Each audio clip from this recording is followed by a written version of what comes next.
Couldn't happen to a nicer woman.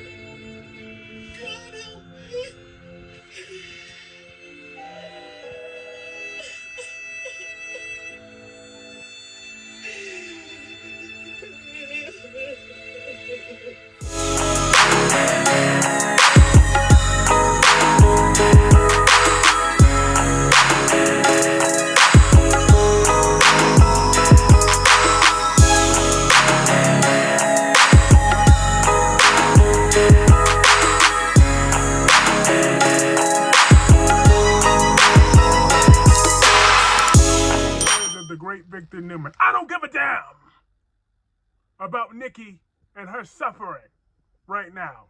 I truly, truly, truly don't. I'm sorry, I can't. This woman has looked her nose down at everybody for years now. She needed a piece of humbling pie. So she had to go through this suffering, this mental breakdown. She was, but one thing I do have to begrudgingly give her credit for, she is a little bit stronger than what I thought. Like, we could see her shrink. She was able to break out of that place at once, and we could see her inner fight. So I give the hateful shrew some semblance of credit for how she's going through this. And then she broke down and she took that drink, and then she broke down crying. Now, when she's crying, I was smiling the whole time. I'm sorry, because it's just the truth. I wish I could lie to you, but I can't. I was smiling the whole time that she was crying, because she's been so mean to so many people, mainly Adam, but it's been more than Adam too. She's mean to Tucker, she's mean to Audra, she's just mean in general. She was mean to Kyle. She's mean. She's just a mean-spirited woman. She was mean to Diane. Think about how she wanted to destroy Diane when she came back to town. Even though for reasons, Diane did set her up. So I'm not saying she don't have reasons, but she's not humble. She was an old ex-stripper. Okay?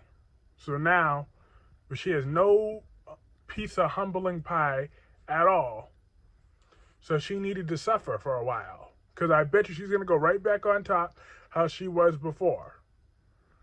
So why should I feel... I'm not going to waste my time feeling any sympathy for her.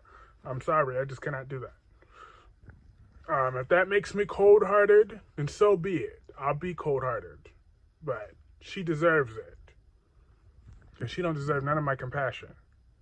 And she won't have it. That's just the way that's going to be. Sorry. That is. She don't like... Oh, well, she should be nicer to people. And then maybe karma wouldn't come biting her like this. Because not one part of me is like, oh, poor Nikki. No. I don't care. Now, if this was real life, then that's when I would have backed off. But for the soap opera life, how now? I don't feel no sympathy. And yo, Claire is certain, but moving on from Nikki, Claire is such a conniving bitch. And I love her. Oh my God, she's a liar. She said, oh, it's about your mom. And then she went lying straight to Victor's face. She lied to Victoria's face and lied to Nick's face. And yo, and I love her Aunt Jordan. She's even more of a lie. Oh, the great Victor Newman is on the phone. I can't believe it. Because Victor's just trying to tell them about Nikki's MS. But she lied and said they gave her epilepsy. And she's good with that. So she's doing all right now. I'm like, wow, what a liar. She is. But Claire needs to stick on this show for years and years and years to come. I'm sorry, she do. And then we saw the return of Cole, so it looks like that rumor might be coming true that Claire is Cole and Victoria's daughter. That's a stupid ass rewrite for long-time viewers, but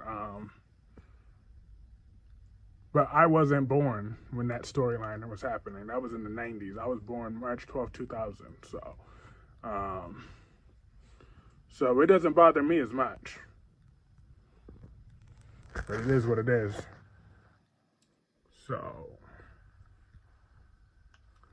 if it keeps Claire on this show for years to come, as long as she stays this dark side to her, I'm good with that.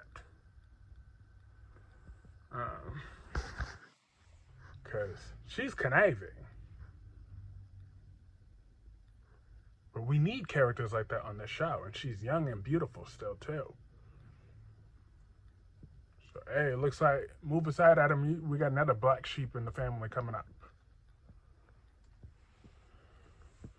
But Claire looked like she might not give a damn. But I'm waiting to see the rest of this play out with that. Now, moving on, let's talk about that toilet seat Kyle and that manipulative Audra and Tucker. So Kyle managed to manipulate Tucker and Audra today. Told them everything they want to hear. He said he's back in. What Tucker wants is for Kyle to destroy the company, give Tucker information to destroy the company or weaken the company, so therefore he could have leverage to take over the company. Kyle's like, well, what incentives did that give me? Because all that's going to do is just F everything up for me when I'm trying to run it. Why are you trying to leave me with nothing to run? And then he's like, no, just I just need just enough. But he don't trust them. They don't trust him. So, that just turns Audra on. I'm like, they need to evolve Audra's character. She needs more depth. She's so one-dimensional. She's just a user. But that seems interesting. Let the games begin, because Kyle revealed his agenda again to Diane at the end. Kyle and Diane are in on this. And they're not telling Jack. So, this is good. And then Jack and Diane and Ashley, they had some scenes how Ashley and Diane came a long way this last year, because Ashley was a pain in the ass last year over Diane. So I'm glad that has wrapped up that part of the story. And she tried to convince them to invite Tucker over. Jack wouldn't budge on that, but so it is what it is. She's going to go meet up with Tucker, and now Tucker knows that Ashley's manipulating him anyways. So he didn't expect anything less. Now, that game began, and then Ashley and Diane still had another civilized moment, and Jack and Diane hugged. Yeah, and Jack and Ashley hugged too. That was cool. That was cool for this episode. Then we had there was, like I said, I already mentioned the return of Cole. He's back into the fold. That was good. But I know there's something I'm forgetting. Oh yeah, and then Tucker sent Devon that text message saying, come on, can we work this out, please? So apparently Tucker might actually love Devon a little bit, since that's his child. That is what that is. I don't trust Tucker within a 10-foot pole. But that was pretty much it for today's episode of The Young and The Restless. That was me recapping it for you. Let me know what y'all thought about this episode in the comment section below. Hit the like button if you enjoyed. That really does help me out. And I will see you all soon. Have a great day.